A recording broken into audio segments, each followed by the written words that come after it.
Então, iniciando a gravação aí da nossa aula, da nossa primeira aula remota, queria desejar um bom dia dos meus valorosos alunos.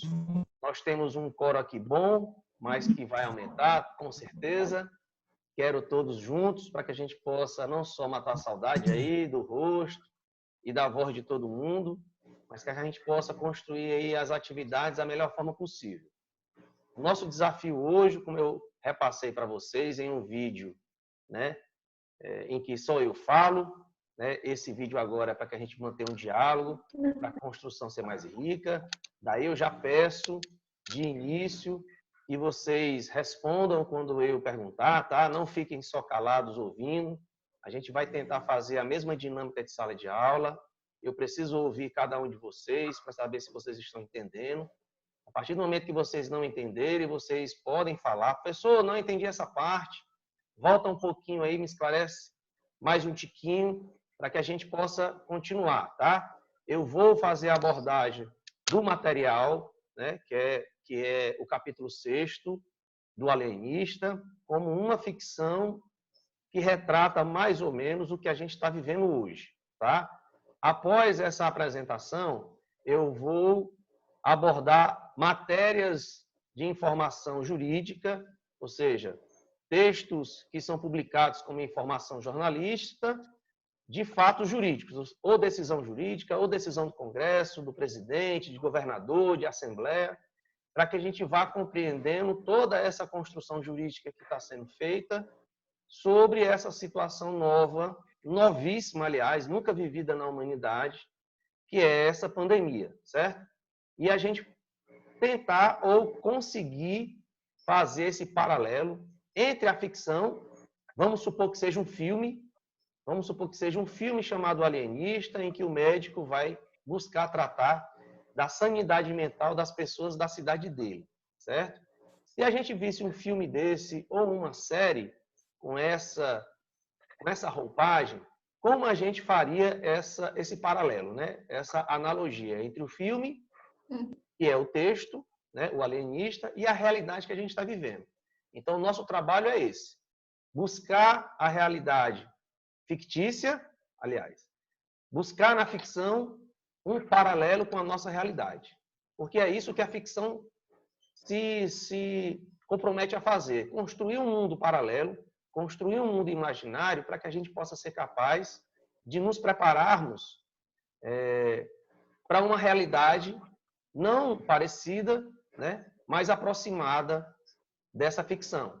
E é isso que o cinema tenta fazer com a gente. Vamos supor que houvesse uma realidade tal, como nós nos comportaríamos? Então, a ficção, muitas vezes, nos leva a essa reflexão.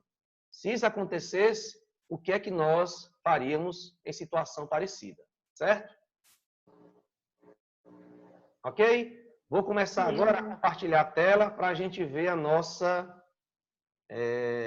o nosso preze. Tá bom? Roberto, volta um tiquinho. Tá. Mas se eu notei certo, o senhor quer que eu busco na ficção com paralela à realidade? Exatamente. A gente não faz isso todo tempo com filme, né? Uhum. Pois é a mesma coisa. É a gente tentar passar para a realidade, porque muitas vezes o filme nos coloca. Beleza? Uhum. Podemos começar? Deixa eu posicionar bem aqui a nossa tarjeta. Então, o título nosso é O Alienista, de Machado de Assis, capítulo 6º, que ele denomina A Revolta. A gente vai fazer um paralelo entre ciência, moral, política e direito, certo? Vamos lá. A gente divide esse capítulo, né, em petição, revolta e em impasse. O que é petição? É um pedido, é um requerimento, que é antigo na construção da coletividade. Sempre o grande líder concedia esse direito a seus súditos. ou seja, o direito à petição, o direito de levar essas reclamações para o grande líder, certo? Vamos lá. Eu coloco aqui algumas imagens para, né, dimensionar o que o autor tenta retratar. O primeiro texto, ele vai realizar assim, desta forma, né? Cerca de 30 pessoas ligaram-se a um barbeiro, redigiram e levaram uma representação à Câmara. A Câmara recusou aceitá-la, declarando que a Casa Verde era uma instituição pública e que a ciência não podia ser emendada por votação administrativa, menos ainda por movimentos de rua. Aí o presidente da Câmara fala: voltai ao trabalho, concluiu o presidente. É o conselho que vos damos. A irritação dos agitadores foi enorme. O barbeiro declarou que iam dali levantar a bandeira da rebelião e destruir a Casa Verde. Que Itaguaí, o nome da cidade, não podia continuar a servir de cadáver aos estudos e experiências de um déspota. Que muitas pessoas estimáveis e algumas distintas, outras humildes, mas dignas de apreço, jaziam nos cubículos da Casa Verde. Que o despotismo científico do alienista complicava-se do espírito de ganância, visto que os loucos ou supostos tais não eram tratados de graça. As famílias, em falta delas, a Câmara, pagavam ao alienista. Esse primeiro texto já traz uma carga muito boa de, pelo menos, de desafios que a gente do direito tem que enfrentar. Quais desafios, professor? Bem, a Casa Verde é o nome do hospício, né? O nome da casa, o nome do local que recebiam as pessoas para tratamento e, segundo o diagnóstico de doença mental. Diagnosticado com doença mental, a pessoa era internada à força nessa Casa Verde para tratamento.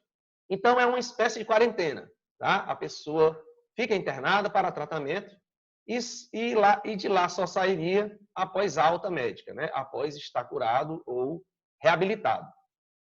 Então, há uma rebelião, né? As pessoas protestam para que esse tipo de tratamento, de internação, seja cessada, que isso termine e que as pessoas que estejam lá confinadas, em quarentena, em tratamento, sejam retiradas de lá e essa situação acabe de uma vez por todas. Qual situação? Das pessoas serem submetidas a tratamento, à internação, caso fossem diagnosticadas com algum problema mental. Muito claro até aí?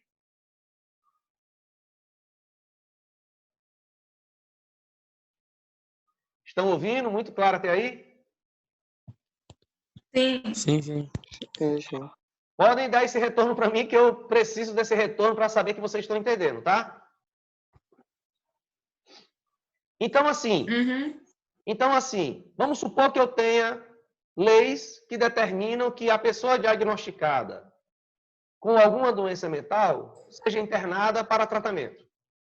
Certo? Essa é a obrigação, através de lei, e faz com que os agentes desse município Itaguaí, dessa cidade, ou seja, os agentes do Estado realizem a internação compulsória da pessoa que for diagnosticada com problema mental.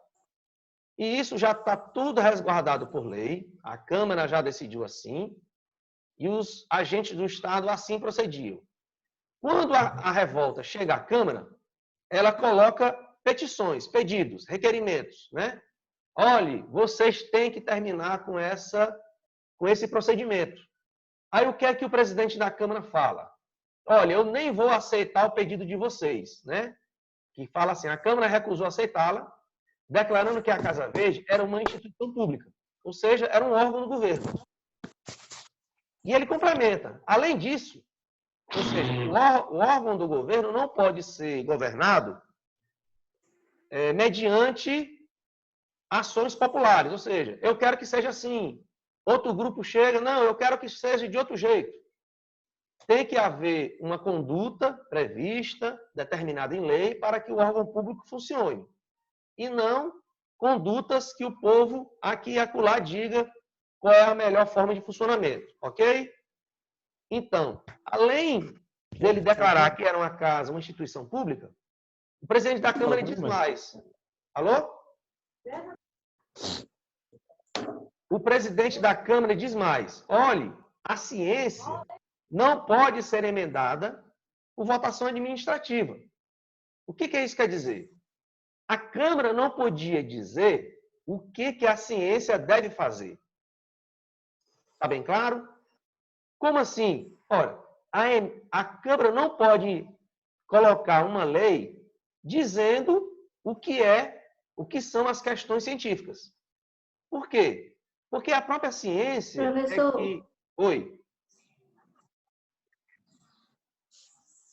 seria como havia explicado na aula, que a gente tem que ter conhecimento daquilo que estudamos sobre? Uai. Por exemplo, o que diz a física? O que diz a lei da gravidade? O que diz, por exemplo, as pesquisas científicas sobre DNA, sobre genoma? Todas essas informações, quem me repassa são os pesquisadores. É a própria ciência, o grupo de pesquisadores que se debruçam, estudam e buscam nos repassar uma pesquisa sólida, consistente, para que esse estudo tenha credibilidade, seja aceito, certo? Não pode a política... Igual mesmo, a coercibilidade. A coercibilidade que você pede no trabalho.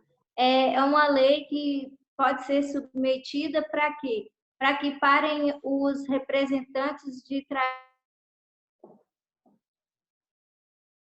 Não ouvi a sua última parte, Jéssica. É Alô? porque o que acontece? Eles estão fazendo muitas leis que não estão sendo aprovadas para ajudar na pandemia, né? Então, nesse caso, a coercibilidade envolve uma lei que determine que essas regras sejam dadas somente para as pessoas da saúde que têm conhecimento sobre o assunto? Sim? É por aí sim. Mas a gente vai tratar já da questão da pandemia, tá? Vamos primeiro compreender esse texto do Machado de Assis e o que é essa ficção, né? O que esse texto nos auxilia na compreensão do direito, tá? Beleza? Uhum. Então, assim, ó, o que é que eu estava querendo dizer com a ciência não podia ser emendada por votação administrativa? Como eu estava dizendo, quem me fornece as informações sobre os avanços do conhecimento acerca do DNA, do genoma humano, das leis da física, da gravidade, enfim, dos efeitos da radiação, tudo isso quem me fornece são os pesquisadores. Eu não posso querer que a Câmara, por exemplo, ou o Congresso, diga assim, através de uma lei.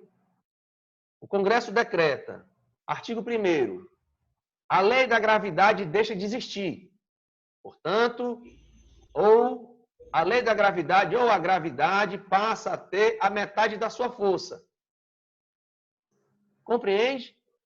Ou assim, o DNA decreta o quê? Artigo 1º, o DNA humano passa a ter a seguinte configuração. Então, não é possível colocar as leis da ciência sob o crivo dos decretos dos governos. Compreendeu essa parte?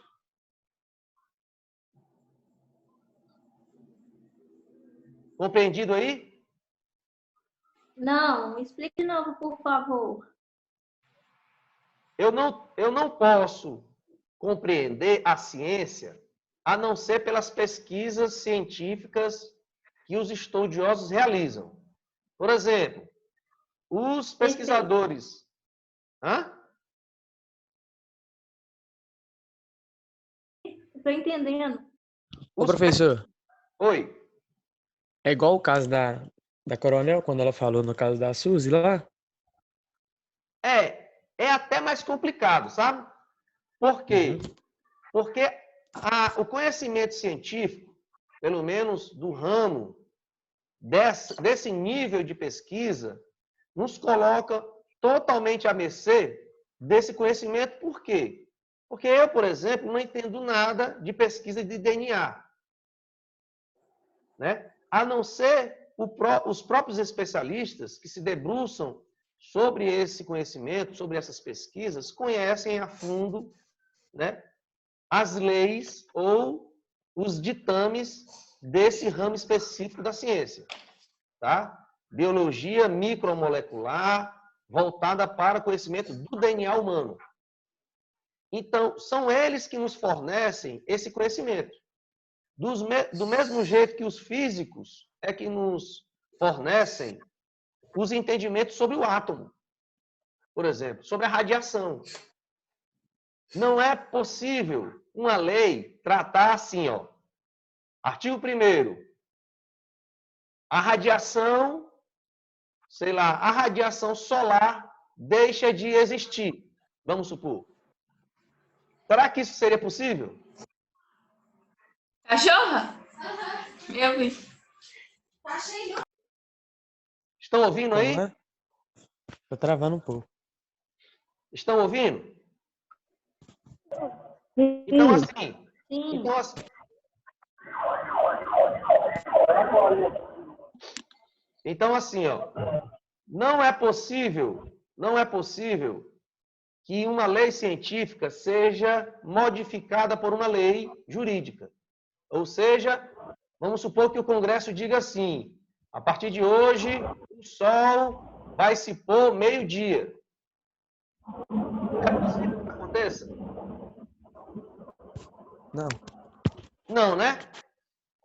Então, é o que ele quis dizer. Nesse segundo parágrafo, aqui ó, onde o mouse está, que a ciência não podia ser emendada por votação administrativa, menos ainda por movimentos de rua. Ou seja, a lei da ciência não pode ser mudada por uma lei jurídica e nem pode ser mudada só porque a gente quer. É igual assim, ó, a partir de hoje não existe gravidade, então eu vou flutuar. Então não é a partir do nosso querer que a lei da ciência muda. Certo? Certo. Tá. Então, frente a essa resposta do presidente da Câmara, a irritação dos agitadores foi enorme. O Barbeiro declarou que iam dali levantar a bandeira da rebelião e destruir a Casa Verde. Por quê? Porque as pessoas da agitação, da rebelião, queriam que isso mudasse pela força ou pela força do querer deles. Tá? Então, eu quero que isso mude, então tem que mudar. Não importa o que a ciência diga. Eu quero desse jeito, então assim é que tem que ser. Beleza? Então, como a Câmara se negou a realizar o que essas pessoas, esse grupo queria, eles se rebelaram e se dirigiram para a Casa Verde. Certo?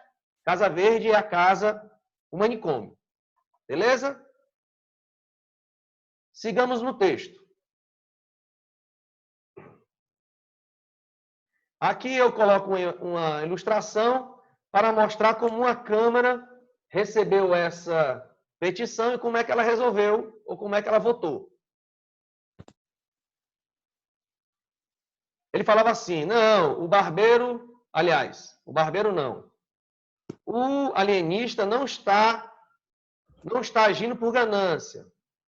Aí a Câmara fala que há cerca de 2 semanas eles receberam um ofício do ilustre médico em que nos declara que, tratando de fazer experiência de alto valor psicológico, desiste do estipêndio votado pela Câmara, bem como nada receberá das famílias dos enfermos. A Câmara fala para os revoltosos que o médico agia apenas pelo interesse científico. Ele não agia com o olhar no dinheiro. Então, todas as decisões que ele tomava era, segundo ele, em razão do conhecimento científico, do diagnóstico médico que ele fazia. A notícia deste ato tão nobre, tão puro, suspendeu um pouco a alma dos rebeldes. Seguramente o alienista podia estar em erro médico, né? mas nenhum interesse alheio à ciência o instigava. E para demonstrar o erro, era preciso alguma coisa a mais do que arruaças e clamores. É como você receber um diagnóstico e dizer assim, esse diagnóstico está errado. Aí alguém lhe pergunta, como é que você sabe que está errado? Porque eu sei. Não, calma lá. Você tem que ter mais conhecimento para você dizer que um diagnóstico está errado. Isso é plenamente claro, né? Isto disse o presidente da Câmara com aplausos de toda a Câmara. O barbeiro, depois de alguns instantes de concentração, declarou que estava investido de um mandato público. Que mandato público é esse? Ele achava que, como a população queria que ele fosse o líder da rebelião, esse querer da população fosse suficiente para colocá-lo em mandato público. Como se tivesse havido uma eleição e ele fosse o escolhido para liderar esse movimento. E então, ele não restituiria a paz a Itaguaí antes de ver por terra a Casa Verde, ou seja, antes deles destruírem a Casa Verde. Essa Bastilha da Razão Humana, que ele chamava a Casa Verde, né? A Bastilha era a prisão na época da Revolução Francesa, né? E ficou símbolo dessa Revolução Francesa. Expressão que ouvira a um poeta local e que ele repetiu com muita ênfase.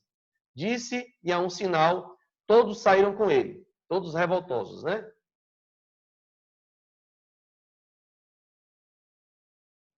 Então, imagine-se a situação dos vereadores, fala Machado de Assis, né? Urgia a obstar, impedir ao ajuntamento, à rebelião, à luta, ao sangue. Para acrescentar ao mal, um dos vereadores que apoiaram o presidente, ouvindo agora a denominação dada pelo barbeiro, à Casa Verde, Bastilha da Razão Humana, achou-a tão elegante que mudou de parecer. Disse que entendia de bom aviso decretar alguma medida que reduzisse a Casa Verde. É como ele pensasse, olha, o povo aí está achando ruim, vamos reduzir as internações, né? E porque o presidente, indignado, manifestasse em termos enérgicos o seu pasmo, ou seja, ô vereador, como é que você faz isso? Né? O vereador pega a palavra e faz, né? Nada tenho que ver com a ciência, mas se tantos homens em quem supomos são reclusos por dementes, quem nos afirma que o alienado não é o alienista? Ou seja, em outras palavras, né? O vereador aponta, olha, eu não entendo de ciência, eu só entendo do que o povo quer. E, colocando dúvida na capacidade do médico, diz, olha, quem garante que quem tem doença mental não seja o próprio médico? Né? O Sebastião Freitas, né, que ele diz logo após, é o vereador dissidente. Então, ele chama a atenção do poder da palavra. Né? O vereador pega a palavra e faz um discurso e coloca em burburinho a Câmara, colocando ele como representante do povo, portanto, ele tem que ouvir ao povo. Ele fala assim, não tenho nada a ver com a ciência. Como dizendo, olha, eu ouço o povo, então o que o povo disser, eu vou atrás ou eu endosso. Eu não vou seguir a ciência, porque eu não sou homem de ciência. O que é que nos chama a atenção aí? A gente sabe que o direito é produzido pelo legislador, não é? Ok? Ok. Então, não temos dúvida disso. O direito é filho, ou o direito é criação do parlamento, do legislador. Aí vem um legislador e diz, não tenho o que ver com a ciência, mas se tantos homens em quem supomos são reclusos por dementes, quem nos afirma que o médico é que não é ou que não tem alguma doença mental? Certo? Então, aqui a gente tem um impasse. Afinal de contas, né? Afinal de contas, o legislador não tem nada a ver com a ciência? Ou seja, o legislador vota conforme o povo quer em todas as questões? Ou tem questão que ele deve, sim, obrigatoriamente ouvir ou seguir os ditames da ciência? O que é que vocês acham? Eu acho que deve ouvir. Você teria um exemplo? Qual exemplo? Bom, é o que está acontecendo atualmente, né? É, No exemplo atual, é o desafio que já a antes gente... do Bolsonaro falar aquilo que a gente deveria voltar à nossa vida normal, ele deveria ouvir o que a OMS tem para falar sobre as medidas que a gente tem que tomar. Exato. Voltando aqui para o nosso debate, né? Conosco mesmo, certo? Lembra da tragédia de Brumadinho, né? Todos exigiram do Estado uma resposta quanto à fiscalização e quanto à regulamentação das construções das barragens, certo? Então, como o Estado, como a Assembleia de Minas, como o governo vai legislar, né, nesse campo, ou seja, o campo da construção de barragens, como é que eu vou regular isso, como é que deve ser a construção, quantos metros, se é para jusante ou se é para, enfim, qual o formato que a barragem tem que ter, qual o tamanho e quais são as medidas de fiscalização que ela deve tomar. Para que eu saiba disso, para fazer essa lei, eu preciso do auxílio dos especialistas em engenharia. Isso não é muito claro? Só os especialistas em engenharia podem me auxiliar para dizer assim, olha, você tem que fazer uma lei dizendo, impondo o limite de tantos metros, de tal comprimento, ou do formato de uma barragem de rejeito de minério. Se não for desse jeito, vai ter catástrofe. Então, o especialista em engenharia me fornece essa informação, esse conhecimento, que me permite construir uma lei segundo essa orientação. Não tem como eu perguntar à população como a população acha que a barragem deve ser construída. Certo? Isso é muito claro? Uhum. É muito claro aí? Sim. Então, assim, se isso é muito claro para a engenharia, né? Ou deve ser também muito claro para a área da saúde. Sobretudo quando eu tenho necessidade de um conhecimento tão específico, que é, no caso de Itaguaí, lá do alienista, as questões psicológicas ou mentais de sanidade das pessoas. E, nesse momento atual nosso, as complicações que um vírus determinado pode realizar no organismo humano e, portanto, como esse contágio pode ser efetivado, não só em uma localidade, mas no planeta todo. E, em razão disso, a ciência médica vai nos apontar, olhe, as questões mentais devem ser tratadas assim e assim. Nessa nossa atual situação, o que é que a ciência, o que é que a gente busca da ciência médica, né? Que ela nos diga, olha, esse micro-organismo se comporta desse jeito e temos que agir dessa forma para inibir os efeitos da contaminação desse vírus. Então, ela nos orienta e, a partir disso, nós agimos. Nós, não apenas pessoas individuais, porque aí estaríamos no campo da moral. Ou seja, cada um escolhe aquilo que tem que ser feito. Mas no campo jurídico. Só que para que a gente tenha uma lei, para que a gente tenha os decretos que estão sendo construídos aí em grande volume, para regular como o Estado, a Prefeitura ou o país deve se comportar, impondo às pessoas uma obrigação diferente a cada setor, então como é que a gente se comporta? Ou a gente espera que o Estado promulgue ou decrete leis que sejam boas, que sejam corretas, que tratem do bem comum. E ele só é capaz de construir isso ouvindo a ciência médica. Beleza? Então, para que eu possa construir decretos, ações do Estado de forma correta, eu preciso ouvir a ciência. Não há como eu responder a um problema desse ouvindo a população. Por exemplo, eu vou fazer uma enquete perguntando à população brasileira o que é que ela quer que seja feita. Compreenderam aí? Uhum. Entenderam? Sim. Sim. Será que é possível eu construir uma lei segundo o que a população deseja?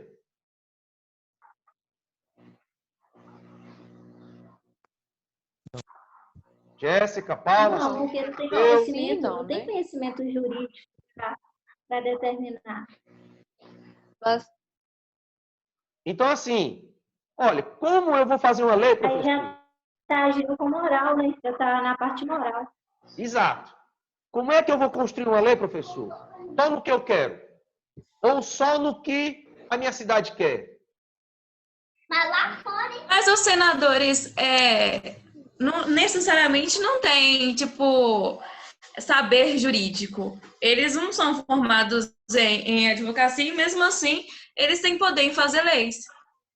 Mas por quê? Porque eles se servem de assessores, de consultores legislativos. São os consultores legislativos que vão informá-lo sobre as questões dos projetos de leis. Como a gente tem uma porção de projeto de lei e muitos desses projetos são pertinentes a uma área específica, o que é que o parlamentar faz? Ele chama um especialista para informá-lo. Por exemplo, eu sou empresário, vamos dizer, ramo do agronegócio, só que eu sou deputado. Aí eu tenho uma lei sobre segurança pública. Como é que eu, empresário do ramo do agronegócio, vou entender de segurança pública para votar uma lei? O que é que eu faço? Eu chamo um especialista em segurança pública para me auxiliar, me esclarecer, para que eu seja capaz de votar um projeto de lei assim. Do mesmo jeito, se fosse para mineração. O meu ramo é agronegócio, não é mineração. Eu não entendo de mineração. Como é que eu vou votar uma lei? E assim por diante. Como é que eu vou votar uma lei sobre a obrigação ou os recursos para a vacina? Para ampliação de leitos de UTI. Eu não entendo disso. Eu vou chamar um especialista para me auxiliar, para que eu possa votar um projeto de lei assim. Então, todos os parlamentos, todas as câmaras, todas as casas legislativas funcionam desse jeito. Embora eu não entenda de lei, embora eu não entenda daquele campo de conhecimento, eu sou capaz de votar porque eu chamo auxiliares, conhecedores desses ramos, para me explicarem como entender aquela situação e, assim, eu ser capaz de votar determinado projeto. Ok? Ok. ok. Tá. Então, vamos voltar lá para o nosso texto, para a nossa apresentação, para que a gente possa seguir, né, essa apresentação e aí a gente possa continuar esse texto do Machado de Assis como auxiliar nosso para a compreensão do que a gente vive hoje. Certo? Então, a gente tem um dissidente na Câmara que diz que o parlamento tem que ouvir ao povo. Ele fala assim, eu não tenho nada a ver com ciência. Não tenho nada a ver, o meu negócio é ouvir o povo e votar conforme o povo quer, ou conforme o povo queira. E isso coloca a Câmara em polvorosa. Não, vereador, não faça isso. Nós temos que votar para o bem comum. Não é para o bem de algumas pessoas, ou para o nosso bem, ou para o bem de uma coletividade que exige alguma coisa. Nós temos que votar para o bem comum, mesmo que contra os interesses de algumas pessoas ou de alguns grupos, certo? Então, a gente não entendeu que a norma jurídica é uma norma produzida para o bem comum? Ok? Uhum. Então, se a norma jurídica tem que ser produzida para o bem comum, ela não pode atender interesses particulares, interesses pessoais ou interesses de alguns grupos. Ela tem que atender o interesse da maior parte possível da população, visando a melhoria de vida ou as melhores condições para todo mundo. Essa é uma das características da norma jurídica, ok? Uhum. Tá. Prosseguindo. Aqui é o texto lá do vereador. Aí eu tenho uma revolta. A população não aceita isso. Né? Aí o texto vai dizer, entretanto, a arruaça crescia. Já não eram 30, mas 300 pessoas que acompanhavam o barbeiro, cuja alcunha familiar deve ser mencionada porque ela deu nome à revolta. o barbeiro era chamado de canjica. E o movimento ficou célebre com o nome de Revolta dos Canjicas. A ação podia ser restrita, ou seja, restrita às 300 pessoas, visto que muita gente, a população da cidade, ou por medo, ou por hábitos de educação, não ia para a rua, não descia a rua, não se juntava a esses 300. Mas o sentimento era unânime, ou quase unânime. E os 300 que caminhavam para a Casa Verde, dada a diferença de Paris, na França, né, a Itaguaí, no Rio de Janeiro, podiam ser comparados aos que tomaram a Bastilha.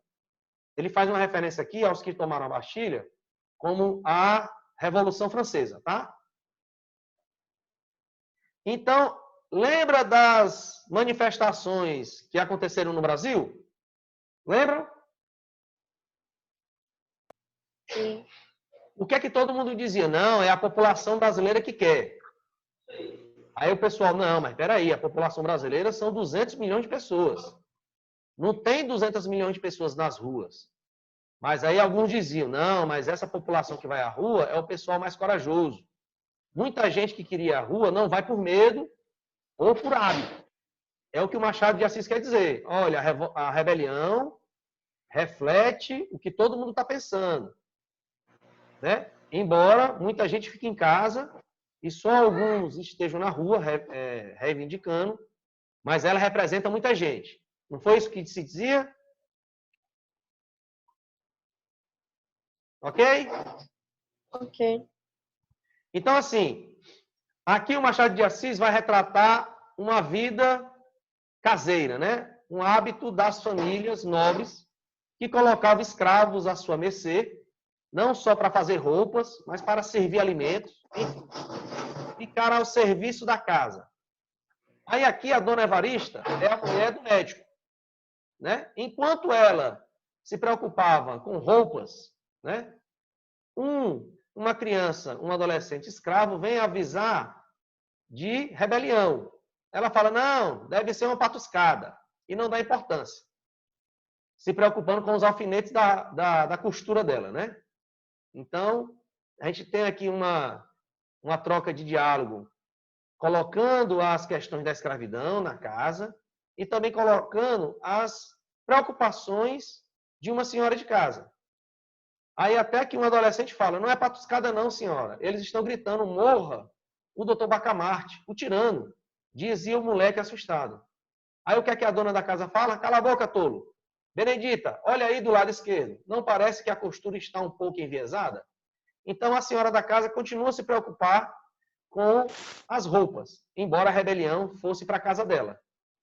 Aqui, Machado de Assis também vai retratar a posição da mulher na família ou na sociedade, né? Uma mulher submissa às orientações do marido. Quando a rebelião chega à casa, o que é que ela faz, né? A mulher, Dona Evarista, se não resistia facilmente às comoções de prazer, sabia entestar, ou seja, sabia reagir com os momentos de perigo. Não desmaiou, correu à sala interior onde o marido estudava. Chegando lá, o marido estudando, ela fala, não, você não ouve estes gritos? Perguntou a digna esposa em lágrimas. O alienista atendeu então. Os gritos aproximavam-se, terríveis, ameaçadores. Né? Ele vai ter com os revoltosos e ela, não, implorava a digna senhora. Quero morrer ao seu lado. Aí ele, Simão Bacamarte temou que não era caso de morte. E ainda que o fosse, intimava a mulher, em nome da vida, que ficasse lá no quarto, ficasse dentro. A infeliz dama curvou a cabeça, obediente ao marido, né? Obediente e chorosa, então ela ficou onde ele determinou. E então o marido vai ter com os revoltosos, certo? Ele sai à casa, tem uma conversa com os revoltosos, né? Depois de um diálogo em que os rebeldes determinavam que ele procedesse de alguma forma, ele fala assim, meus senhores, lá aqui embaixo do texto, meus senhores, a ciência é coisa séria e merece ser tratada com seriedade. Ele, né, o médico, não dou razão dos meus atos de alienista, ou seja, de médico da saúde mental, a ninguém. Por que ele chama alienista? É como Alienista é quem é alienado, destituído de razão ou de sanidade mental, tá? Então, ele é alienado. A pessoa que trata do alienado é o alienista, beleza? Então, ele fala, não dou razão dos meus atos de alienista a ninguém, salvo aos mestres e a Deus. Aí ele fala até assim, se quereis emendar, ou seja, corrigir a administração do hospício, do manicômio, da Casa Verde, ele, o médico, estaria pronto a ouvi-los. Mas se exigis que me negue a mim mesmo, ou seja, que negue a minha profissão, que negue os meus atos enquanto médico, ele fala, não ganhareis nada, ou seja, o médico não dará nada para os revoltosos. O médico fala assim, poderia convidar alguns de vós em comissão dos outros a vir comigo, né, a ver comigo os loucos. Mas não faço, não vou chamar uma representação de você, por quê? Porque seria dar-vos razão do meu sistema, ou seja, da forma com que se devem ser tratados os reclusos diagnosticados com doença mental. O que não farei a leigos, nem a rebeldes. Ou seja, eu não vou fazer, ou eu não vou dar satisfação dos procedimentos médicos adotados a pessoas que não entendem ou a rebeldes. Foi muito clara essa passagem? Foi. Sigamos. O que seria o impasse, né? Dito isto, o alienista e a multidão, a multidão ficou atônita. Ou seja, ele disse que não ia fazer nada porque eles não entendiam e ele não ia dar o que a rebelião queria, que era refazer os procedimentos médicos em nome do que o povo queria. Aí a multidão ficou atônita. Nossa, e agora? O que vamos fazer? Né?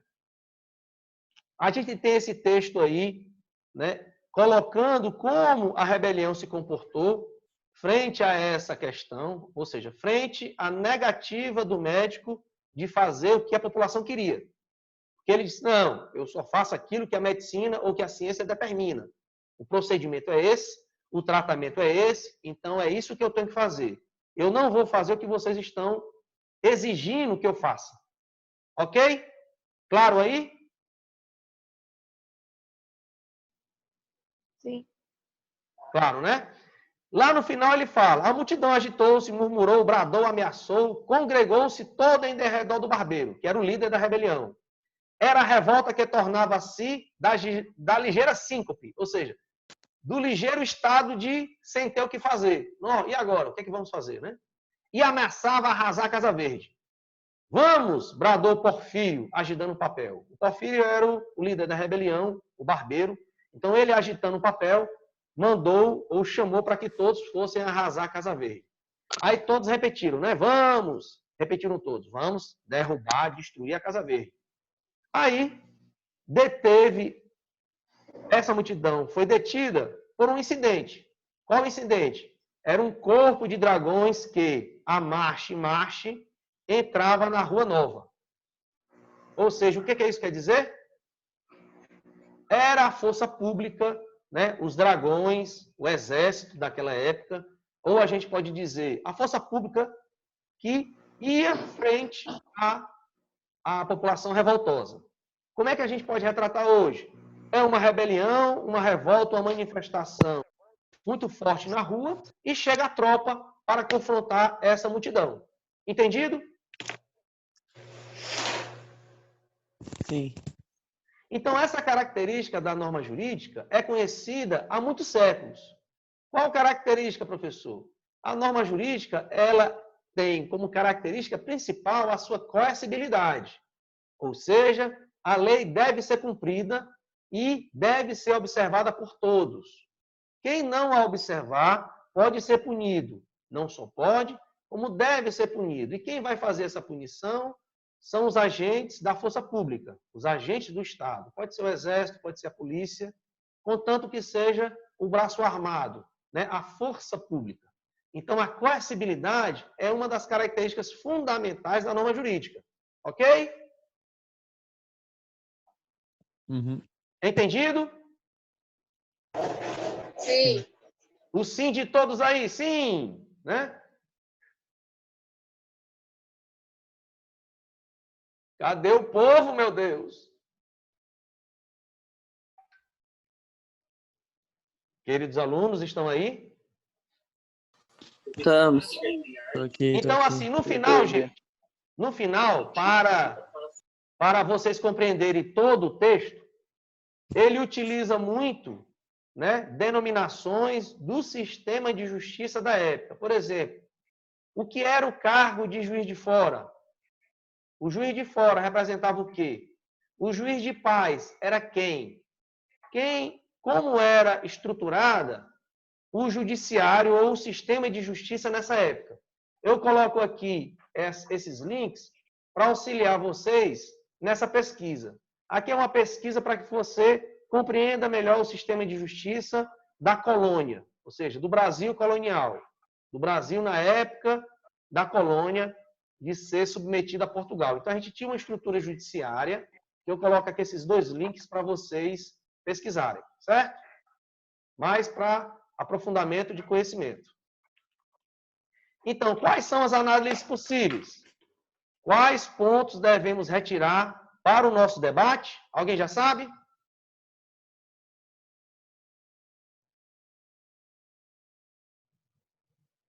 Alguém já sabe? Sobre o tema da ciência, da política e em relação à pandemia, né? Exato. Só que o texto faz menção a essa realidade, a realidade da revolta de pessoas que não aceitavam as indicações para internação das pessoas. As pessoas deveriam ser internadas se fossem diagnosticadas com problema mental, né? O Estado dava essa autorização, o internamento foi feito de forma compulsória, ou seja, à força, e colocava o aparato estatal a serviço disso, ou seja, a serviço da aplicação da lei. Então, eu tenho uma lei dizendo que, nos casos de diagnóstico de doença mental, a pessoa tem que ser internada, mesmo que contra a sua vontade, para tratamento. Certo? Sim.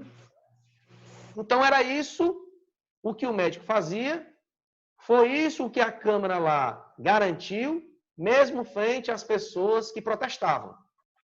Olhe, o protesto não pode ser razão para a mudança da lei, porque essa lei foi feita segundo a ciência, e ela só pode ser aprimorada segundo orientação dos conhecedores, dos cientistas, segundo orientação dos especialistas nessa área, ok? Uhum. Sim. Sim, né? Agora vamos voltar lá para a nossa atual realidade, né?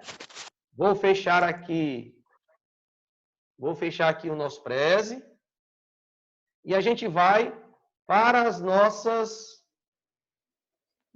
Roberto, Ah, deixa eu tirar uma dúvida. pois No não. livro, na história estava contando, que ele tá ficando muito... pegando todas as pessoas, não tava? Internando. Eu estava até as pessoas que estavam fugindo, ele pegava. Mas que profissão que eu posso colocar? Tá difícil. É porque, assim, você pode dizer que o diagnóstico está errado?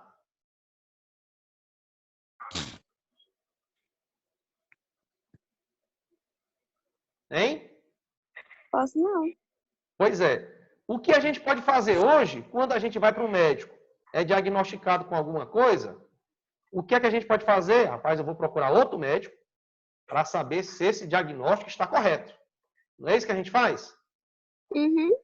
Então, a gente coloca a análise de outro especialista para que a gente possa dizer se aquele diagnóstico é correto ou não. Certo?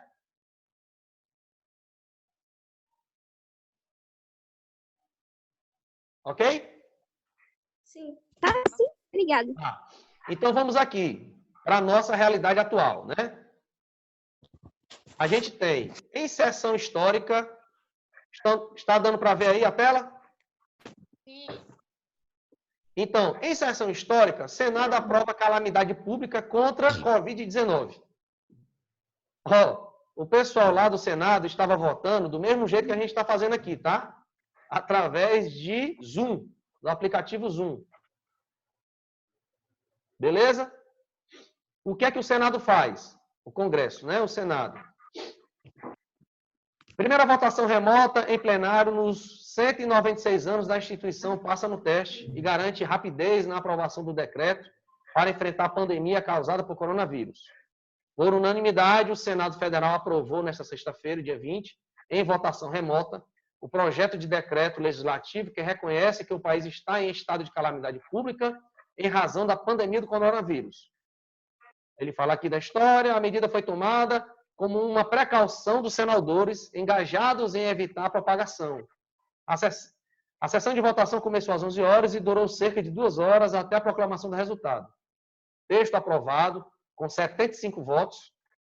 O projeto de decreto legislativo PDL, que é a abreviação do projeto, né, de decreto legislativo 8820, foi promulgado imediatamente e precisa ser publicado para começar a valer. Lembra das nossas primeiras aulas sobre as normas gerais, né, do ordenamento jurídico? Lembram? Sim. Então, para que uma lei passe a viger, passe a não só... Para existir, ela tem que ser promulgada, né? Ela tem que ser chancelada. Carimbada, promulgada, tá? Assinada lá por quem a criou. Então, depois disso, ela precisa ser publicada, como a gente viu, né? E respeitada o prazo para a vacatio legis, né? O prazo para começar a surtir seus efeitos, ou seja, começar a obrigar todo mundo. Então, como é que foi essa parte? Bem, vamos ver aqui. Né? Se a gente for lá, após críticas do Congresso, o MP que permitia suspender, salário será alterado. Aqui é outra decisão. Vamos atrás. Deixa eu abrir aqui. Então, aqui, ó. O projeto de decreto legislativo, aquele que a gente estava vendo, certo? Foi aprovado. Como é que ele é aprovado, né? Através da votação. E ele vai ter que ser publicado. Aí, a página do Senado diz que ele foi publicado em edição extra no mesmo dia. Qual é o teor dela? Está aqui o decreto. Como é decreto legislativo, tá? É o próprio Congresso, é o próprio Parlamento que promulga. Beleza? É a informação que diz aqui, ó. Faço saber que o Congresso Nacional aprovou e eu, Antônio Anastasia, primeiro vice-presidente no Senado, no exercício da presidência, né, segundo o parágrafo tal do regimento, promulgo a seguinte, aliás, promulgo o seguinte, deixa eu arrastar aqui, o seguinte decreto legislativo. Tá? Então, é o próprio aqui, Congresso, o próprio Parlamento que vai promulgar. Por quê? Porque é competência exclusiva dele. O presidente aqui só participou da mensagem de envio do projeto. O governo, olha, temos que reagir. Eu vou mandar um projeto de lei para vocês. Examinem aí. Votem do jeito que vocês, né? Não precisa dizer porque o parlamento procede desse jeito. Recebendo a mensagem do presidente, eu vou votar conforme eu acredito que esteja o bem para o bem comum, para o melhor de todos, né? Para o bem de todas as pessoas. Então, é o próprio legislador que promulga, certo? Ele vai dizer, em resumo, o que é o decreto, reconhece para fins tal, a ocorrência do estado de calamidade pública. Para que isso, professor? Porque, segundo a Constituição, apenas nesses casos excepcionais, os governos podem estar mais livres para realizar gastos em investimentos e realizarem ações para conter a razão da calamidade pública. A situação nossa é a pandemia, né? Então, o Congresso libera o governo federal, o presidente, para tomar as ações que ele julgue necessária, gastando mais dinheiro do que era previsto. Beleza? Quem é que vai fiscalizar isso? uma comissão mista constituída pelo Congresso, certo? Quando é que ela começa a valer, professor? Para lá, ela tem que trazer, né? Este decreto legislativo entra em vigor na data de sua publicação. Então, ele entra em vigor, passa a obrigar todo mundo e passa a ter as suas determinações exigíveis no mesmo dia que foi publicado. Beleza? Compreendido? Preciso do aval de vocês aí? Sim, professor, compreendido. Sim, sim. Esse é um resgate das nossas primeiras aulas, tá? E o que é que o Congresso vem fazendo, professor? Bem, o presidente vem decretando, né, medidas provisórias, ou seja, leis excepcionais, porque tudo tem que ser rápido. Então, medida provisória, o governo decreta para começar a ter efeitos de lei, certo? Para que ela seja verdadeiramente lei, o Congresso precisa aprovar.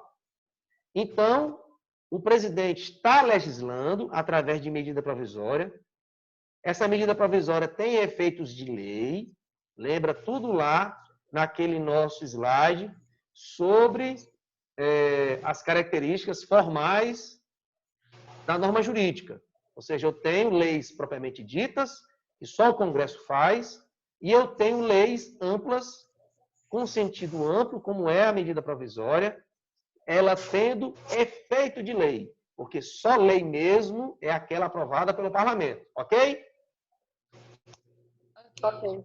Certinho, né? Então, o presidente, a partir desse decreto de estado de calamidade pública, começa a agir conforme, ou seja, com mãos mais livres, mais ágeis, para realizar a tarefa que todos esperamos dele, que é agir frente a essa situação de calamidade pública. Então, ele vai construindo medida provisória, vai instituindo leis, o Congresso ali fiscalizando, votando também nessa rapidez que o momento precisa.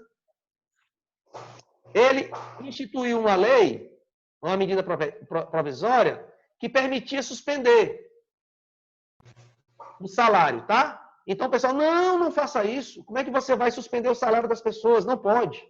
As pessoas estão sem trabalhar, mas elas precisam continuar recebendo salário. Por exemplo, os professores não podem ter o salário suspenso em razão dessa suspensão das aulas. Mesmo os empregados das empresas, enfim, eles não podem ter o salário suspenso. Então, depois de crítica do Congresso, a medida provisória é alterada. Tá?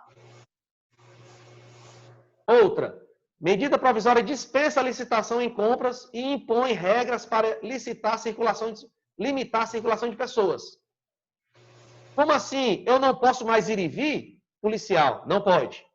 Essa área é restrita em razão do decreto, né? Então você não pode passar. Por que eu sou obrigado a respeitar essa ordem? Porque essa ordem está sendo aplicada pelo agente do Estado, segundo os decretos, as leis que o Congresso e o presidente estão realizando. Compreenderam até aí? Sim. Roberto, depois você pode mandar esses links pra gente? Vou mandar tudo. Tá? Então pode, obrigada. Aí, ora, professor, como é que a gente chegou a esse nível, né? A esse nível de decisões, né? Aqui a gente tem uma ação mundial, as Nações Unidas, a Organização Mundial de Saúde, decreta pandemia, ou seja, informa a todos que a calamidade se espalhou pelo mundo todo, então as respostas têm que vir de todos os países, porque isso já se espalhou de uma forma que todos os países devem dar as suas respostas segundo as necessidades de cada um, certo? Aqui, nesse exemplo, a gente tem uma recomendação número 62 do Conselho Nacional de Justiça, tá? Que incentiva os tribunais e os juízes a adotarem medidas preventivas à propagação do novo coronavírus no sistema de justiça penal e socioeducativo. Que sistema de justiça penal é esse? São os presídios para adultos, tá? E o sistema socioeducativo são as unidades socioeducativas, ou seja, que recebem os adolescentes infratores. Beleza? Então, o nosso Conselho Nacional de Justiça colocou essa recomendação e as Nações Unidas achou, as nações, né, o órgão da ONU achou tão primorosa que colocou essa recomendação como modelo para o mundo. Então, a gente tem essa notícia, né, de que as Nações Unidas difundem recomendação do CNJ sobre coronavírus em prisões. Beleza? Está aqui a recomendação. A recomendação lá recomenda aos tribunais de todos os estados e os juízes de todo o país para adotarem medidas preventivas à propagação da infecção pelo novo coronavírus nos presídios e nas unidades, né, que tratam os menores infratores. Beleza? Está aqui toda a recomendação, considerando tudo que há de necessário. Ele coloca lá, né, a proteção à vida, à saúde das pessoas privadas de liberdade. Aí você pode perguntar, como assim, professor? Quer dizer que preso vai ser libertado? Não são todos os presos. A recomendação são para os presos que já cumpriram parte da pena, que estão no semiaberto ou no aberto, no regime, vocês vão ver lá na frente. Mas o que a gente tem que entender é o seguinte, são presos que já cumpriram boa parte da sua sentença, da sua pena, e que podem estar em regime de prisão domiciliar, ou seja, vão estar em casa, obedecendo a regras com tornozeleira, ou sob vigia de policiamento do Estado, para que não estejam nas cadeias e assim não contraiam a doença, né? O coronavírus. Ok? Em razão disso, né, como o Congresso também reconheceu o estado de calamidade pública, os estados também vão no mesmo sentido. Aqui em Minas, né, a Assembleia reconhece o estado de calamidade pública e o texto foi aprovado, determinando a revisão da medida até 20 de julho. Foi aprovado no dia 25, ou seja, ontem. Quer dizer, antes de ontem, né? E aqui a gente vê que a votação na Assembleia também foi feita de forma remota e utilizando o aplicativo Zoom. Todo mundo dá para ver aí? Sim. Então, o plenário também da Assembleia faz votação remota, né, para que os deputados possam votar reconhecendo esse projeto, né? Aliás, aprovando o projeto de calamidade pública, uma vez que o Congresso permite que o presidente adote medidas excepcionais, a Assembleia aqui vai permitir que o governador também realize medidas excepcionais, da mesma forma, tá? Se o Congresso permite que o presidente adote as medidas a nível de União, a nível de federação, tá? A Assembleia também realiza esse reconhecimento de calamidade pública, permitindo que o governador também adote essas medidas no Estado. Beleza? Vocês devem estar vendo em constitucional essas diferenças, né? Estado unitário, Estado federal e as competências de cada um. Não estão? Estamos. Nem aula a gente está tendo. Beleza. Isso é só para que a gente tenha uma noção, tá? Então, o Estado também, o CNJ não adotou a nível nacional as questões quanto aos presos? Né? A gente não viu? Do mesmo jeito, né, o Tribunal de Justiça de Minas, né, assim como o Conselho Nacional de Justiça, também baixou uma portaria, baixou uma recomendação, né, para o sistema prisional aqui de Minas Gerais. No mesmo sentido, certo? É essa portaria conjunta aqui. Cadê a portaria, professor? Só acredito vendo. Está aqui a portaria, né? O presidente do Tribunal de Justiça, junto com o governador, com o corregedor de Justiça do Estado, do Tribunal, e o secretário de Segurança Pública, adotam essas recomendações, tá? E no artigo 3º diz o quê? Recomenda-se que todos os presos condenados em regime aberto e semiaberto devem seguir para a prisão domiciliar, mediante condições a serem definidas pelo juiz da execução. O juiz vai analisar o processo do cara, é regime semiaberto? É.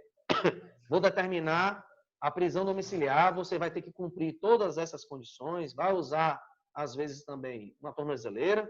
Se você descumprir, você volta para o presídio, né? Fica lá. Não, mas é todo mundo? Não. Aqueles que estão em estado cumprindo falta disciplinar por falta grave, né? Ficam lá no presídio. Ok? Ok? Ok? Ok, tranquilo. Aí tem um Ok. vídeo aqui de um parlamentar criticando essa medida. Vamos ouvir a outra Manda parte, isso pra né? gente, hein, Roberto? Hã? Manda isso pra gente, hein? Não estou ouvindo.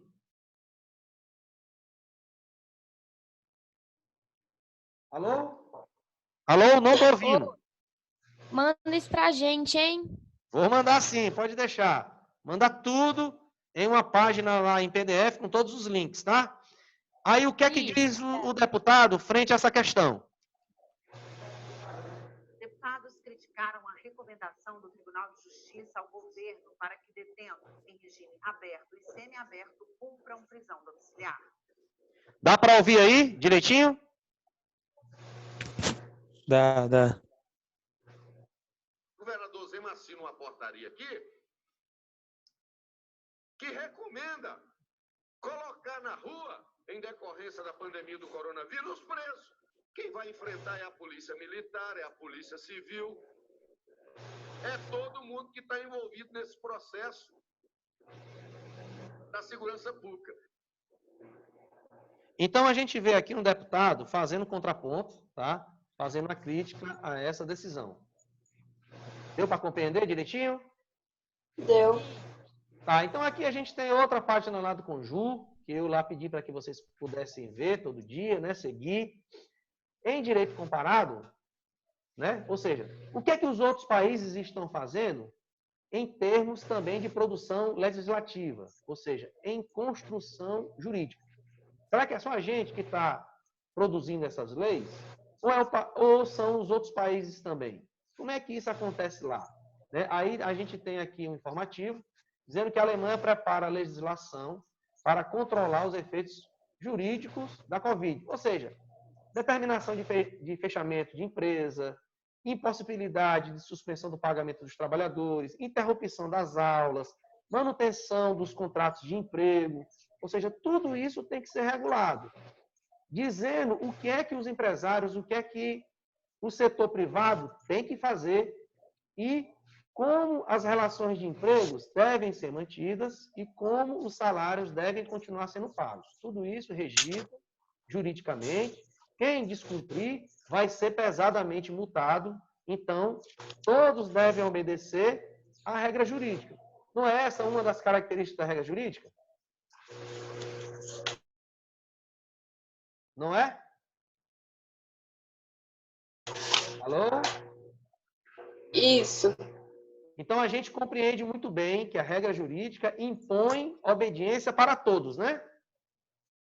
Como a gente está careca de saber, ou até com cabelo branco. Então, se a regra jurídica impõe obrigação, obediência para todos, não interessa quem sejam esses todos. Empresários, né? Setor comercial, bancário, setor da educação, enfim, todo mundo está obrigado a seguir essas determinações. Então, não escapa ninguém, porque a lei vale para todos, né? Vamos voltar aí às nossas telas.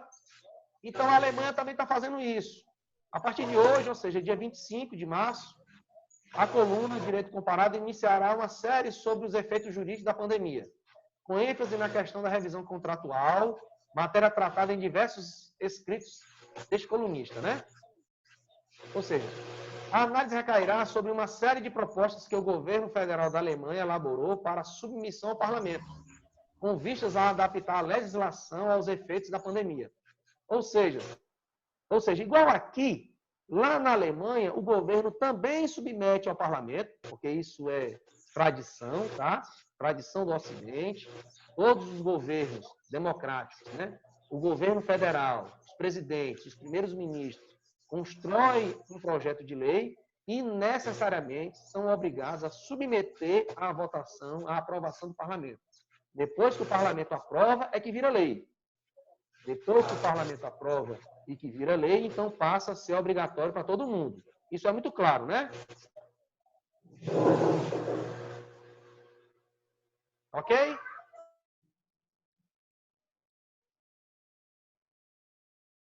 Ok aí, gente? Ok. Ok. Tá. Então, como é que isso se resume na prática? Vamos lá. Direito à saúde. Para conter pandemia, juiz determina fechamento de agências bancárias em Curitiba. Aí você, Jesus, professor, o juiz agora está mandando até fechar banco? Exatamente. Segundo ele, o direito fundamental à saúde, previsto na Constituição Federal, está acima de qualquer interesse econômico. Tá? Em caráter excepcional, liminar, o fechamento de agências bancárias em toda a capital paranaense e região metropolitana. A determinação foi tomada após o sindicato dos empregados de estabelecimentos bancários, tá? Mover uma ação civil pública contra os principais bancos que atuam na cidade. Os bancos não queriam fechar, os empregados que lá trabalham se movimentaram para fazer com que a justiça obrigasse o banco a fechar. E, claro, terem seus empregos resguardados e os seus salários também. Então, o juiz determinou, fecha tudo. Certo? Outra medida. Portaria de São Luís, ou seja, lá do Maranhão, determina prisão domiciliar a presos em grupo de risco. No mesmo sentido lá do CNJ, né? Quem faz parte do grupo de risco vai cumprir prisão em casa.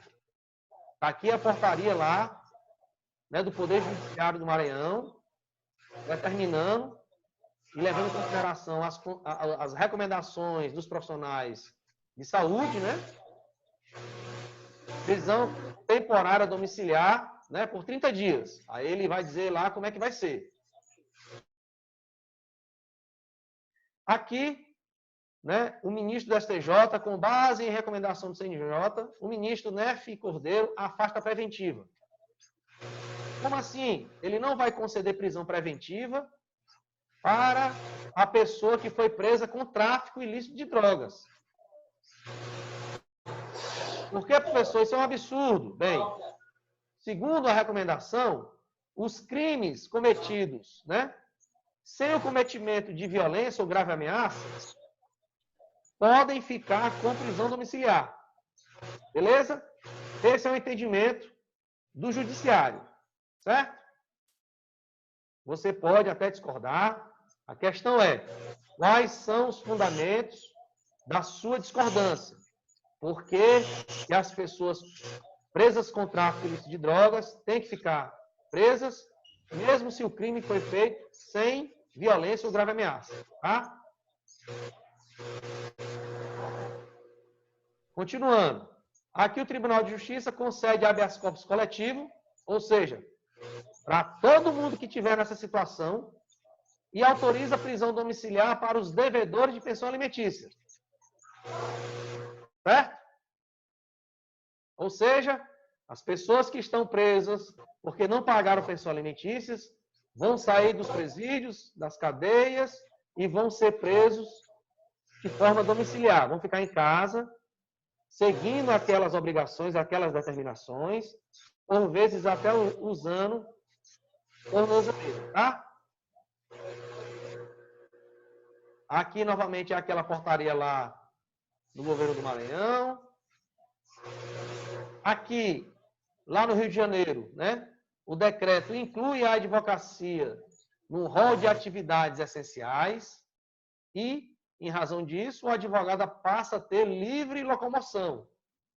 Como não são todas as pessoas que estão com livre locomoção, tem que ter a necessidade do ir e vir. Então, apenas os agentes, né, no rol das atividades essenciais, podem realizar o seu livre trânsito, porque as demais pessoas não têm esse direito, tá? Segundo essa determinação do Estado. Ok? Ok, gente? Ok?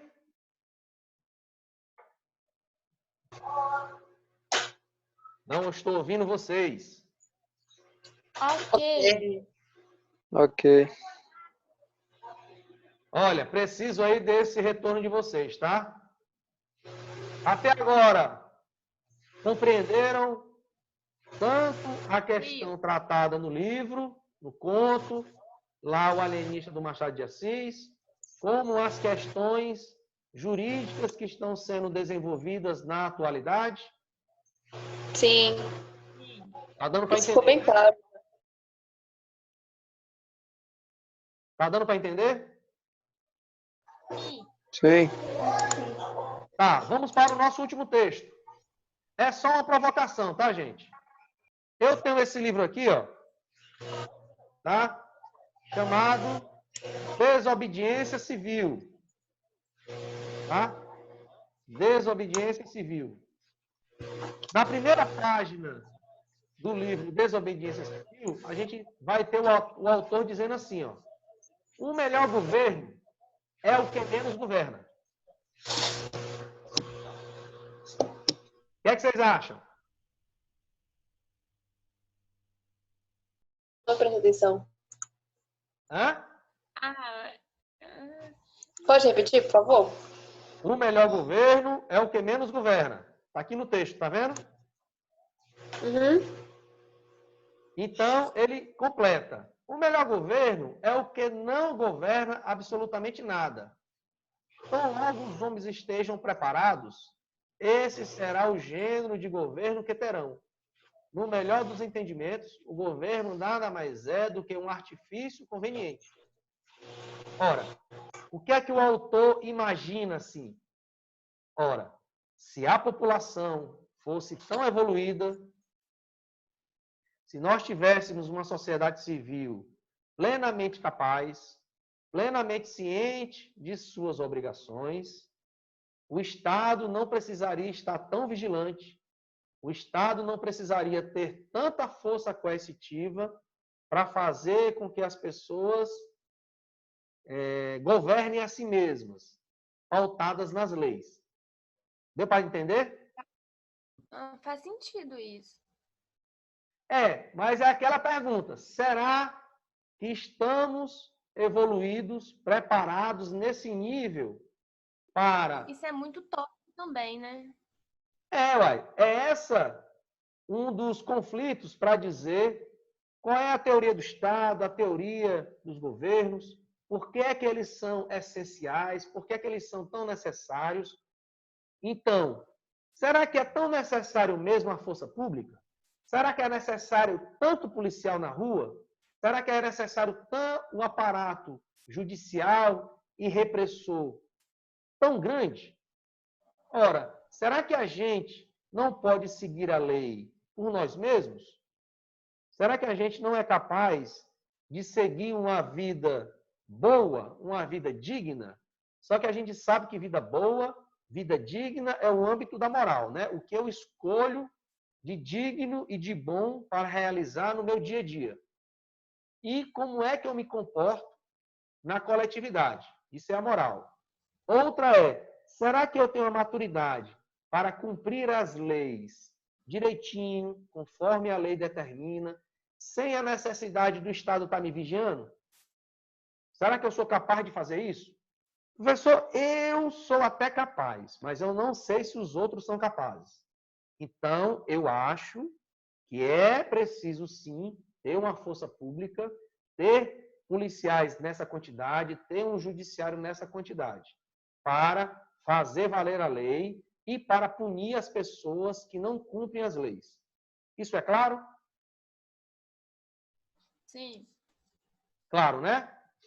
Claro. Então, deixa eu voltar aqui para a nossa tela, só dos nossos rostos e das nossas falas. Então, gente, a nossa tarefa é essa. Beleza? O que é que a gente tem que ser capaz? A gente tem que ser capaz de construir um texto em relação a essas questões. Uma relação fictícia, vamos supor que seja uma série, um filme chamado Alienista, e esse filme, essa série, tem alguns capítulos, e essa história vai se transformando ou se desenvolvendo nessa medida que o Machado de Assis criou. Então, a gente imagina uma situação em que haja uma rebelião e que as pessoas exijam que o governo tome medidas diferentes do que vem tomando. Então, ora, será que isso é possível? Será que é possível que o governo legisle apenas como as pessoas querem? Ou existe determinados, vamos dizer assim, ramos do direito em que o direito tem que ser conduzido ou influenciado, ou, melhor dizendo, ele tem que ser guiado por orientações da ciência? Tá? Então, olhe, população, eu sei que vocês não estão gostando dessas medidas, mas essas medidas são necessárias porque os especialistas disseram que temos que tomar tais medidas. Então, baseada nessas informações, estamos construindo essas decisões, essas leis, e vocês têm que cumprir. Compreendeu? Então, é uma situação imaginativa, como se fosse um filme, uma série. Eu tenho uma ficção que foi construída assim. Só que aí, infelizmente, a gente está vivendo essa realidade. Qual é a realidade, professor? Ora, uma realidade de um problema de saúde que está acometendo o mundo todo e nós precisamos dar respostas rápidas a esse problema. Lembra daquele exercício que a gente fez na sala de aula? O espaço ético é o espaço de autoconstrução do ser humano. Bem, professor, estamos todos com problema. Todo mundo está vivendo a mesma situação, né, com suas particularidades. Todo mundo está em casa, seguindo conselhos do governo, seguindo conselhos dos especialistas da saúde. Bem, estamos vivendo essa realidade. Agora, eu posso cumprir essa determinação livremente, ou eu posso ser forçado a cumprir essa determinação. Tá? Eu tenho plena consciência, professor, das minhas obrigações e não precisa ninguém pegar na minha mão para fazer com que eu cumpra essas obrigações. Só que existem pessoas que não, eu não aceito, eu não vou cumprir e eu vou fazer do jeito que eu quiser. As pessoas que negam a aplicação ou a obrigação dessa lei podem, ou melhor, devem ser obrigados a cumprirem a lei? O que é que vocês acham aí? De novo, porque picando. Tá picotando, é? Tá. Deixa eu Tá desligar muito essa ruim. parte aqui. Vai ficar só a gente, tá? Então, do jeito lá da desobediência civil, do jeito que a gente pensa moralmente, o que é que a moral diz? Você é obrigado a seguir as suas próprias convicções, as suas próprias regras, porque você é capaz de construir o que é o melhor para você e o que é mais digno para você realizar em nível público. Ok, perfeito. Eu tenho plena consciência disso.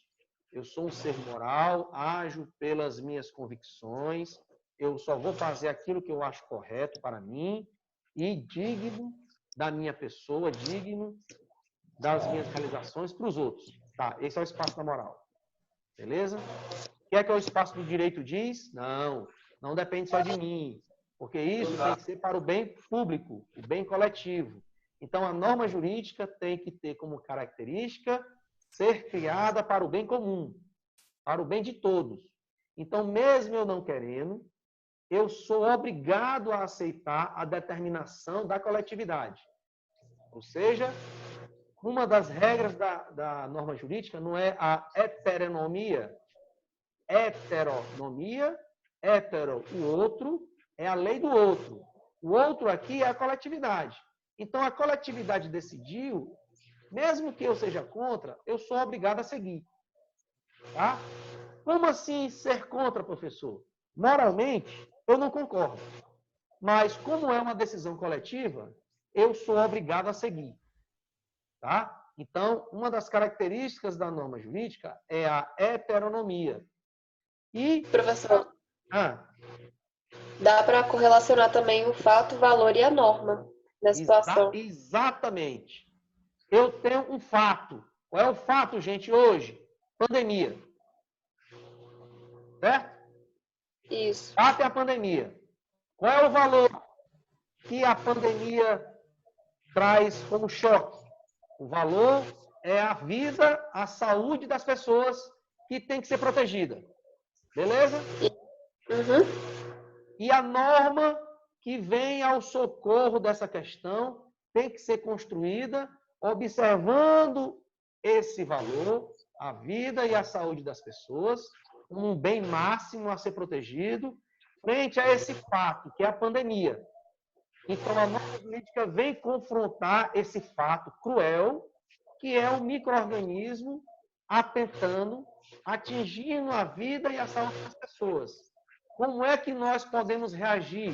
Eu tenho um valor, a vida e a saúde, que tem que ser protegido, resguardado pela lei, pelo Estado.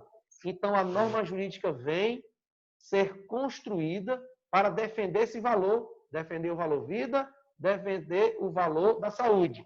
E é essa a fundamentação daquele juiz lá de Curitiba. Recordam-se? Ele mandou fechar a agência bancária porque, para ele, acima do valor econômico está o valor vida e o valor saúde. Bem claro isso?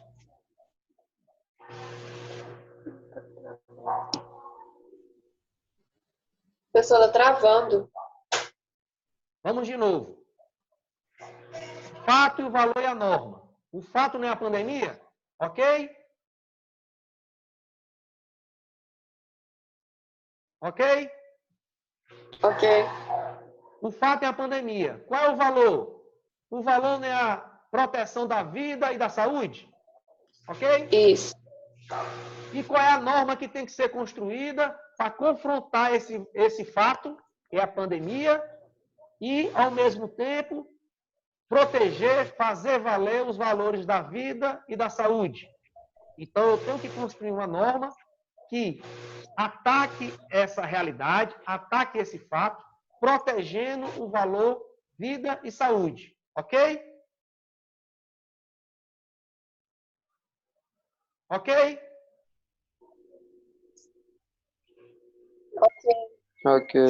Estou aguardando aí. Participem aí. Por Ok. favor, não me deixem abandonados. É porque tá travando muito, professor. Tá ficando muito picada a Mari. É por isso que eu estou tentando estabelecer esse contato com vocês para saber se vocês estão ouvindo e para saber se vocês estão entendendo, tá? Mas eu acho que a internet.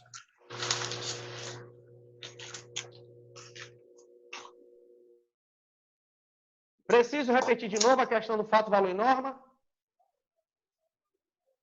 Não, isso aí tá tranquilo. Ok, né?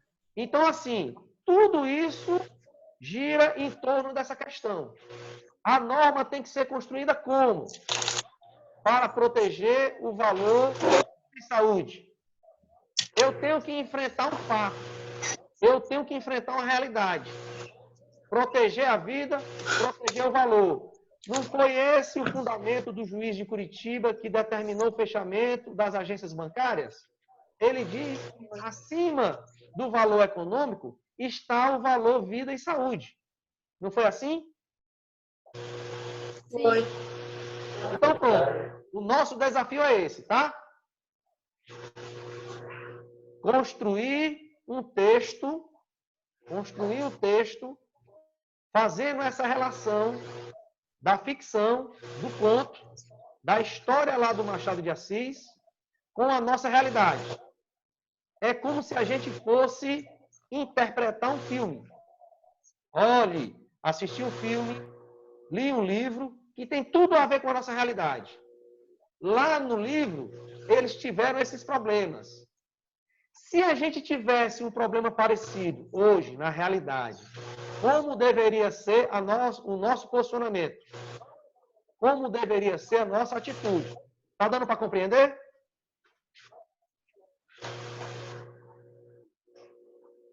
Sim. Sim. Tá. Então como é que você vai fazer o texto? Fazer o link entre a questão.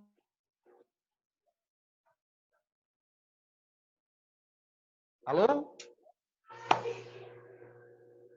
Yasmin, não te ouvi.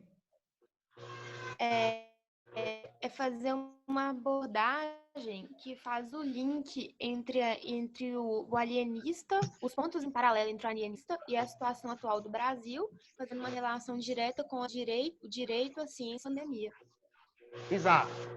Se você achar mais bacana, mais elegante, coloca lá o conceito da tridimensionalidade do direito. Ou seja, eu tenho um fato, uma realidade, que é a pandemia. Eu tenho um valor, que é a vida e a saúde, que está lá na nossa Constituição, que tem que ser defendida. E eu tenho várias leis que estão sendo criadas para confrontar essa realidade. A pergunta que nos desafia é como essas leis devem ser produzidas. Elas devem ser produzidas ouvindo as recomendações dos especialistas da saúde, dos especialistas em economia, dos especialistas em tributos, porque, repara, eu estou fechando empresa, suspendendo empresas, as atividades, mas mantendo os empregos. Eu tenho que manter salário. Como é que eu vou fazer com que o empresário não tenha prejuízo? Porque ele atendeu a minha determinação. Eu vou fornecer empréstimos sem juro, eu vou reduzir imposto, eu vou ajudar no pagamento dos salários, enfim. Quais são as leis que eu vou produzir para esse setor? E para os outros também. Como é que eu vou realizar a construção de hospitais, fornecimento de mais recurso, né? Contratação de mais equipes de saúde? Eu vou ter que gastar muito dinheiro com isso. Não é gastar, eu vou ter que investir muito dinheiro com isso. E tudo isso a lei está me autorizando. Beleza? Beleza. Então, eu coloquei um texto lá para a gente superar 4 pontos. A gente sabe que o direito é construído pelo legislador. Isso aí está facinho, né? Não é? Isso. A norma jurídica é construída pelo legislador, atendendo um valor para confrontar um fato. Tá? Tridimensionalidade. Esse legislador, ele realiza a construção da lei para o bem comum, que é uma das características da norma jurídica. Para o bem comum, ele atende a determinadas informações, especialistas, para construir essa lei. Certo? Ok? O terceiro ponto... Ô, Roberto, só um detalhe aqui. Quando eu for fazer aqui, dissertar, eu posso deixar esse passo a passo ou eu tiro esse passo a passo e coloco como se fosse forma de um texto normal? Pode colocar do jeito que você achar mais fácil para fazer. O que eu coloquei no passo a passo é para que você saiba que você tem que colocar no texto que você compreende tudo isso.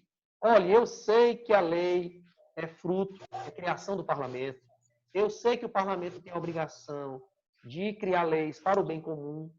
Para que ele possa criar leis para o bem comum em determinadas áreas, ele tem que ouvir os especialistas para bem compreender a necessidade e ser capaz de produzir uma lei para o bem comum. E, mesmo que a população seja contra, mesmo que a população proteste, o legislador ele tem que manter essa lei para o bem comum. Por quê? Porque ele não pode fazer uma lei atendendo a um grupo ou uma lei que privilegie setores ou uma lei que atenda a interesse particular. Ele tem que fazer uma lei para atender o interesse comum. O interesse comum não precisa do seu aval, porque nessa área, o bem comum é proteção da vida e a saúde. Só quem pode me dizer quais são os caminhos para a proteção da vida e a saúde são os especialistas nessa área. Porque o problema, o fato, lá do fato, valor e norma, o fato é uma pandemia causada por um vírus. Como é que eu vou entender como é que esse vírus se comporta? Como é que ele age? Como é que a doença começa, como é que o contágio se dá e como é que ela evolui. Eu preciso da informação de especialista. Então, é baseado nessas informações que eu vou construir a lei. Eu vou construir a lei, fazendo quarentena, mesmo que ninguém goste.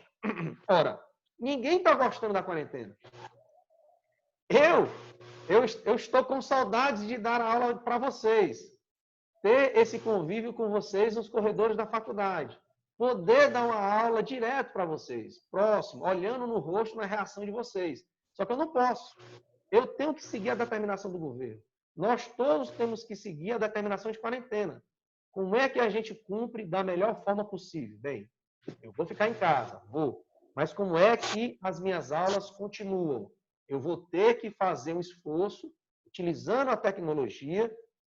Por isso que a gente estava pesquisando. Olha, a gente não pode começar de qualquer jeito. A gente tem que começar de forma certa. Vamos pesquisar para saber qual é o melhor aplicativo para realizar isso.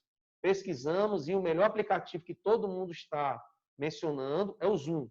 Vamos aplicar o Zoom. Quais são os materiais que vamos utilizar? Vamos utilizar o Prezi, que dá para fazer uma dinâmica melhor. Então, tudo isso está sendo implementado nessa semana para que a gente não tenha prejuízo, ou pelo menos tenha o menor prejuízo possível. Eu sei que, por exemplo, a nossa turma são 20 alunos. Eu só tenho 1, 2, 3, 4, 5, 6, 7, 8, 9 alunos presentes agora. 11 alunos estão fora. Então, qual é o recurso que eu tenho que fazer? Gravar a aula, mesmo os que não os tenham aqui. Vocês me ajudam com esse debate perguntando, porque também vai ajudar aos outros.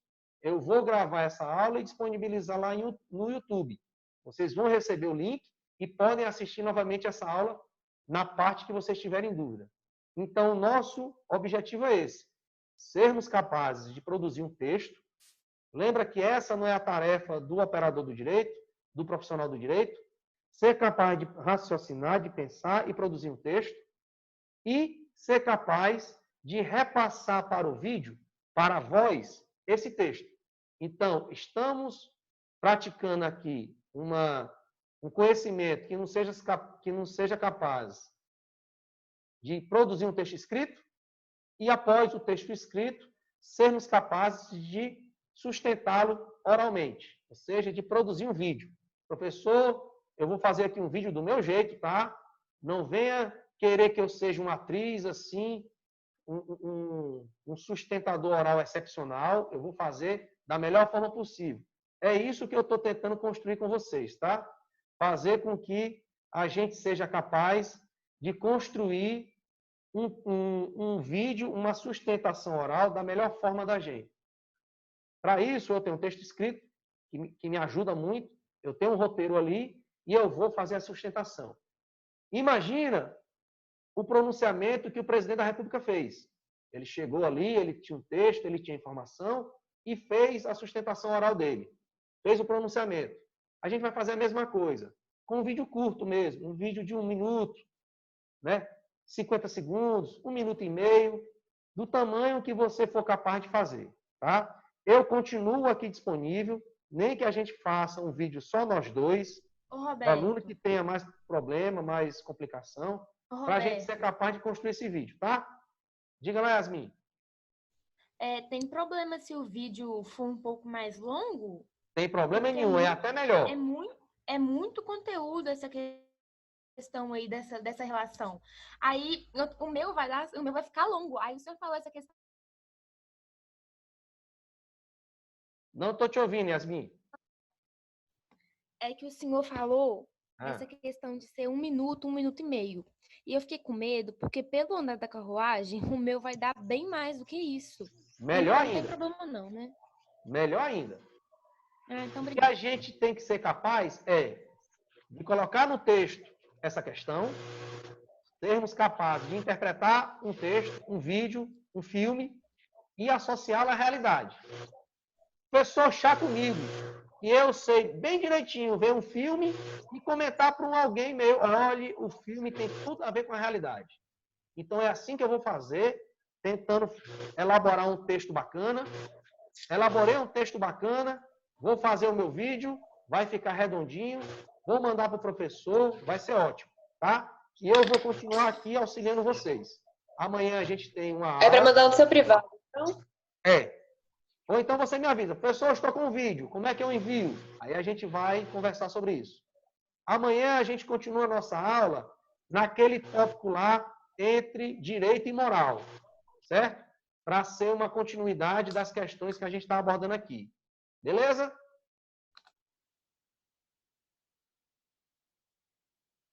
Ok? Ok, professor. Podemos encerrar por aqui? Sim. Sim. Então, obrigado aí, Jéssica, Ana Luísa, Jéssica Silva, Jéssica Souza, Ana Luísa, Matheus, Ana Paula, Paula e Yasmin, por terem ficado até aqui com a gente. Os demais podem ter tido complicação aí na conexão. Eu mesmo tive problema com a internet, que ontem um técnico, né, veio aqui em casa para poder resolver o problema, né? Tivemos aí as precauções de higienização para que ele pudesse realizar o trabalho dele, tudo tranquilinho. Mas eu também tive problema para repassar para vocês que esses problemas são de nós todos. Mas a gente está junto aí para realizar essas nossas aulas da melhor forma possível, tá bom? Ok. Ok. Então, obrigadinho. Até amanhã no mesmo horário, tá? Até. Beleza. Até mais. Tudo de bom. Tchau. Tchau, tchau.